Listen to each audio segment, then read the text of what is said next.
Alex is still on her drinking binge, which leads her to the cowboy club. And the question is, will the baby survive?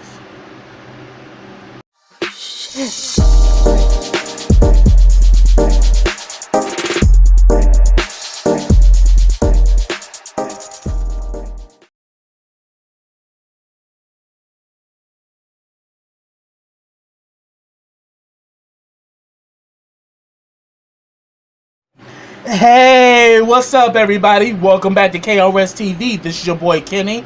Now remember, subscribe to my channel. Click that bell so you get notifications every time I drop a video. Also, follow all the information I have in the description box. Also, like this video, comment on this video, and share this video. And this is If Loving You Is Wrong, Season 5, Episode 13. And the name of this episode is Going Along for the Ride. Now, before I get started with this review, I would like to introduce to you my YouTube partner, bkworldtube.com. bkworldtube is like the black version of Netflix, where you can get the latest TV shows, the latest TV gossip, and I think they also have movies as well. You can actually find bkworldtube by going to bkworldtube.com. I will have the link in the description box. I like to thank them for the love and support, and also TV reviews that I do here on YouTube you will also find at bkworldtube.com as well. So I like to thank you for your love and support, and I feel honored that we're working together. So let's begin with this episode. The episode opens up. Ian is at the precinct and he talks to Lucian. Pretty much Ian, spills the tea that, Larry is just recently talked with the DA and they want to locate Carl, who's the public defender who's supposed to be defending Kelly. And Ian is like, look, tell Carl he's really going to have to really, bring it, because if he breaks, it's not going to look so good for Kelly, because he's already kind of telling Lucian that they have it out for her.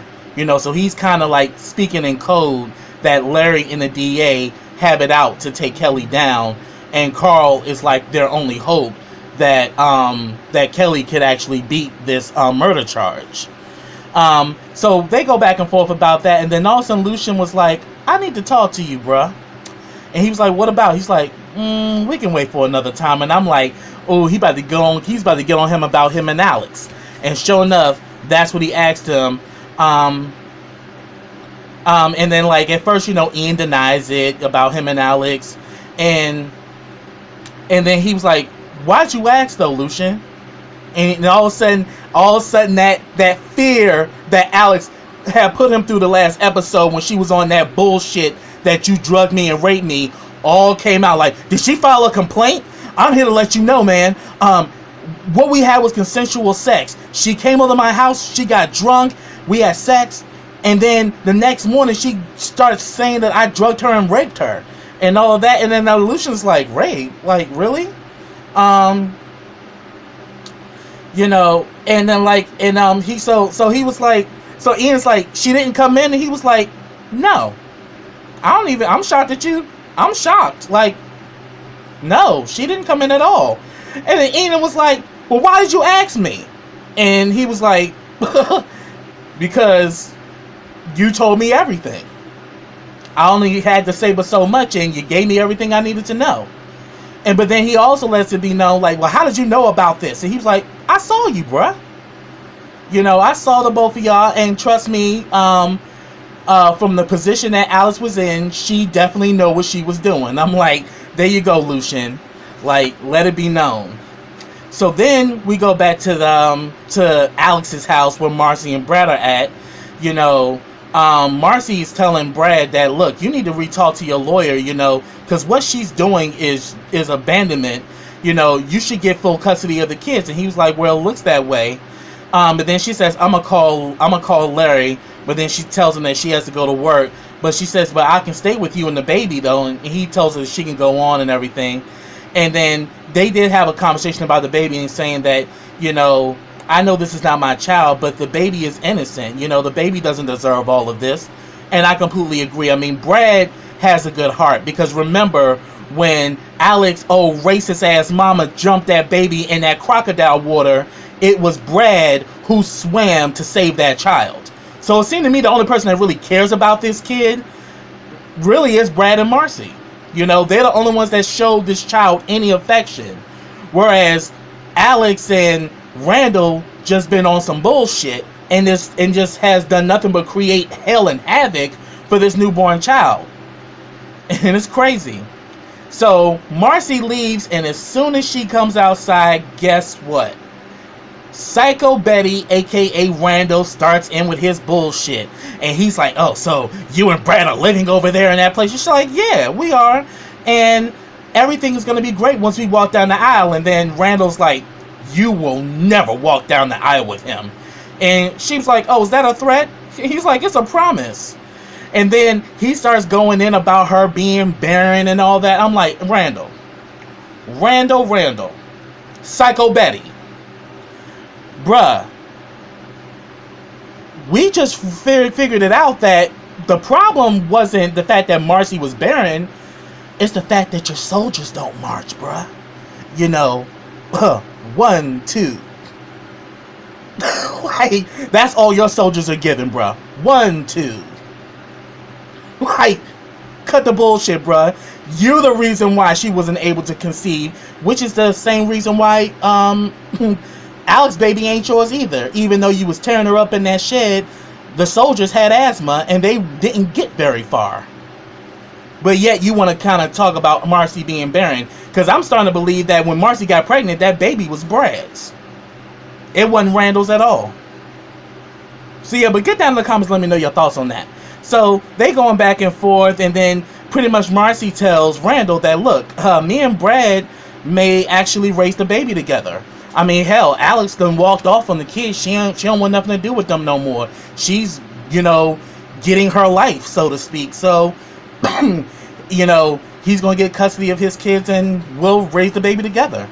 And they kind of, you know, continue to go back and forth, throwing jabs at each other. And Marcy is just not fazed by Randall. She's like, you don't scare me. And he's like, but something tells me that you are. And she's like, I'm not scared of you, bitch. If anything, why don't you go find out what your little Jennifer Pepper's doing? So they part ways and she goes off.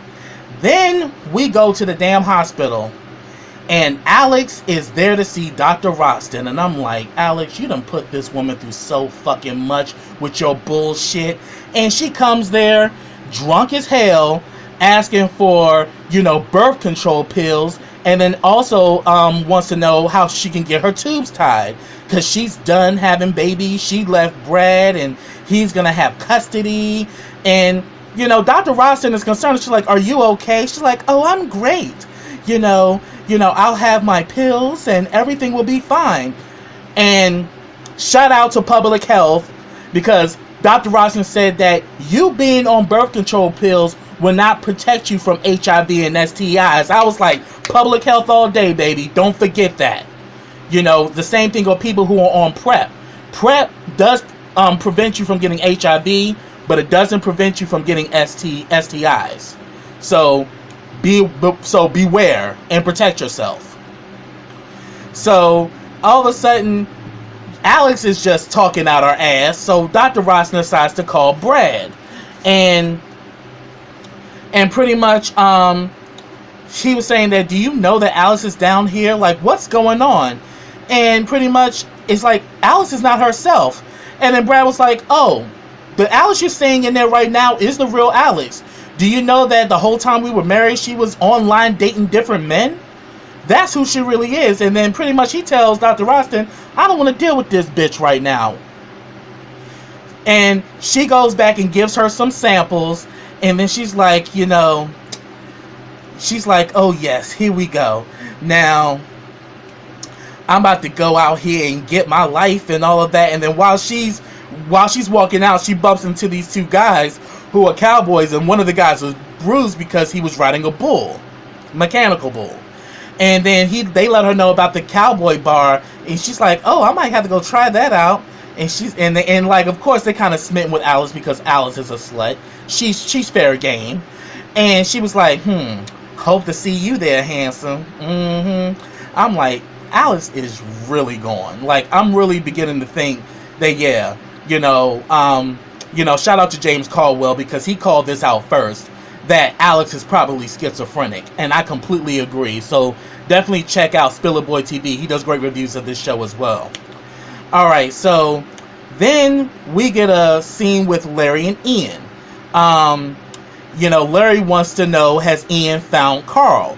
And he was like, and he's saying that, look, the DA is calling me, and far as we know, Carl has heard some things about the case, but that was Rick's doing. So Rick did the damn thing. And Larry's like, do you know anything? And Ian's like, no, I don't know anything. He's like, yeah, but I remember you were trying to help Kelly at one point in time. You still on that bullshit? And Ian's like, no, my loyalty is to the firm. He's like, dude, you are an attorney. Your loyalty is to you and to you getting a win. Stop, cut the bullshit. And he's saying that, like, it seemed to me, Ian, you getting soft. And he's like, no, I'm a man with integrity, and Larry was like, dude, you have no integrity. But he says, but my integrity comes before me being a man and being a lawyer, so I do have integrity. But he tells Larry that I'm not doing anything. And Larry was like, yeah, and you better hope to high heaven that if you are, that I don't find out about it. And he's like, are you threatening me? Larry was like, yes. I'm like, really, Ian?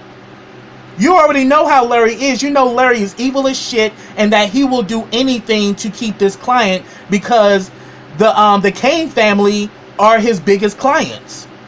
He's making millions off of them. You don't think he'll fucking put you 6 feet under in order to keep them there? Ian, you're playing with fire, bruh. So I suggest you get your ammunition together. But Ian was like, man, Larry, you crazy. I'm like, okay. I hope you got some ammunition backed up, because trust and believe, Larry is willing to kill you to keep them. And that's on some real shit, because Larry's just as evil. So then we go to the Cowboy Bar, and I'm just going to tie all this together. Alex is there. She meets the bartender guy who's named Johnny, and he's the same guy that's playing Kyle on The Oval, and he was also on Too Close to Home. I love this guy. He's a great actor. But he's a bartender, and, she's drinking out of red cups, and, decides that she want to buy shots, and, and she's like, and she gives Johnny Brad's credit card. Yeah, this is my ex-husband's credit card. Buy a round of drinks buy some champagne for everybody, and a round of drinks for everybody. And I'm like, Brad should come up there and whoop your ass, Alex. Like, Alex is literally doing the absolute most. Like, I wanted to choke the shit out of her this episode. I feel like I feel that way every episode, but it's like she's getting worse, and no one is checking her at all. So then she asks us about the mechanical bull, so she decides to ride it or whatever. But she also tells Johnny about her wild Latin friend Esperanza, yeah, because we know Esperanza's a slut as well. And then we see back at Randall's house, Randall is fuming over this whole Alice situation, and I'm like, dude, she's not your fucking woman. What the hell is wrong with you? Like, it's like in Randall's head, she belonged to him, but she was married to another man with children while you were screwing her like a whore in their shed. Are you fucking serious? Psycho Betty's about to get his. Like, I swear. So then Randall decides to call Alex. So Randall and Alex are on the phone. She's at the Cowboy bar, and they going back and forth, and pretty much she was saying, so you just out here just slinging it like it's nobody's business, huh? She's like, yeah, I think I like swipe right or swipe left. I did one of those things. I was like, yo, Tyler, you better give Spill It Boy his check, because that's the name of his weekend podcast, Swipe Left. Love it, a huge fan.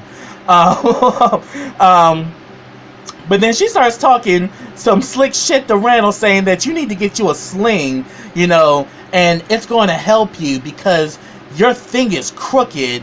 Yeah, you're a little banana. It's really small when I compare it to the others. I was like, bitch! Oh, Randall was getting in his feelings like shit. And she pretty much says that, look, I never loved you. And pretty much she says, well, what about the shed? She's like, oh, dude, I was just having fun. As I said, comparing you to the others. But, you need to maybe get you a curved condom, and then all of a sudden, he's like, oh yeah, I'm about to see you, bitch. She's like, yeah, come down to the cowboy bar. I'm having me a good old time. And they hang up. Then she calls Esperanza and wows out with Esperanza, and Esperanza's talking to Stevens, and she decides, okay, she's gonna come through. And then on the way, she decides to call Kelly and let Kelly know, Alex is under control. We need to come. I'm about to go see her. And then Kelly, and of course Natalie is nosy as shit. So Natalie's like, okay, pick me up along the way, because Natalie at work. And the thing is, it's in the middle of the afternoon, and this bitch is drunk as shit, riding a mechanical bull at this bar. And finally, Esperanza and Kelly show up. She's just talking out her head like, look, I am free. I have nothing to worry about. I am free now. And then, they're both like, what about your children? She says that, those are Brad's kids. Let Brad take care of them. Shoot, I don't care. I'm done with this. I never wanted to be married. I never wanted the kids. I never wanted this life. Now it's my turn to live. And just has been blowing them off. Esperanza's trying to talk to her, and she's like, come on, girl. Let's be real. I'm just out here getting my life just like you get your life, Esperanza. You know how you like that vitamin D. I was like, oh, shit. Alice was slinging them, though. As much as I hate Alice, Alice was on one. And, Natalie was like, let her, she's drunk right now. I say leave her ass here. And once she sobers up, she'll know what the hell she's doing. And she's like, oh, no, the hell I ain't. I know exactly what the hell I'm doing. And I have to agree, because even when she sobered up the next day or morning after waking up with Ian, she was still on her same bullshit, and then trying to accuse him of drugging her and raping her, which made me want to hit her in her throat with a trifling ass. But she pretty much they decided to leave her there, and she's like, bye bitches, and got back on the mechanical bull and continued to keep riding. But Randall's on the way, and we see that the next episode, so let's keep it moving. So then, after Stevens talks to Esperanza before Esperanza leaves, Kelly is crying and panicking, asking for Lucian and all that. And I'm like, Kelly, you did this shit to yourself. But then again, Lucian should have, when Eddie said that was contraband, Lucian should have took it from you right then and there. Maybe it would have been safe. But since you was taunting and talking shit to Eddie, once Eddie got out, he went right up in there and took that Bible right from under you. And if you were smart, you probably would have took the pictures out and would have put them on your person. Therefore, he would have just took a Bible with nothing in it. But she crying and all that because her ammunition is now gone, and pretty much she tells Stevens, get Lucian because Eddie took my Bible. Stevens tells Lucian, and immediately you see that Lucian is pissed. So he goes to talk to Kelly, and Kelly tells him that, yeah, he took my Bible or whatever. And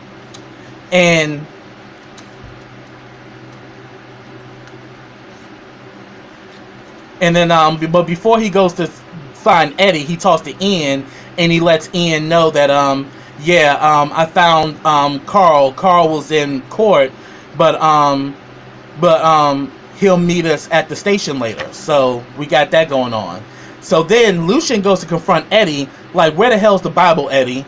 And of course, Eddie was being the smug asshole that he is, saying, I don't know what the hell you're talking about. He roughs Eddie up, and Eddie's like, come here. Like, damn, that's what I'm talking about, Lou. What's really good?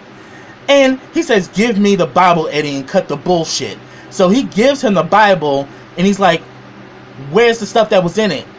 Like, he's like, I don't know what you're talking about. He's like, don't play games with me, Eddie. Where's the stuff? He says, I flushed it. You know, it's just somehow it got flushed down the toilet. You know, it is what it is. So Lucian is heated because now that evidence has gotten into the wrong hands. And soon as Lucian leaves, we see that Eddie had him in another locker. And he pulls out the photos, and then he calls up Larry.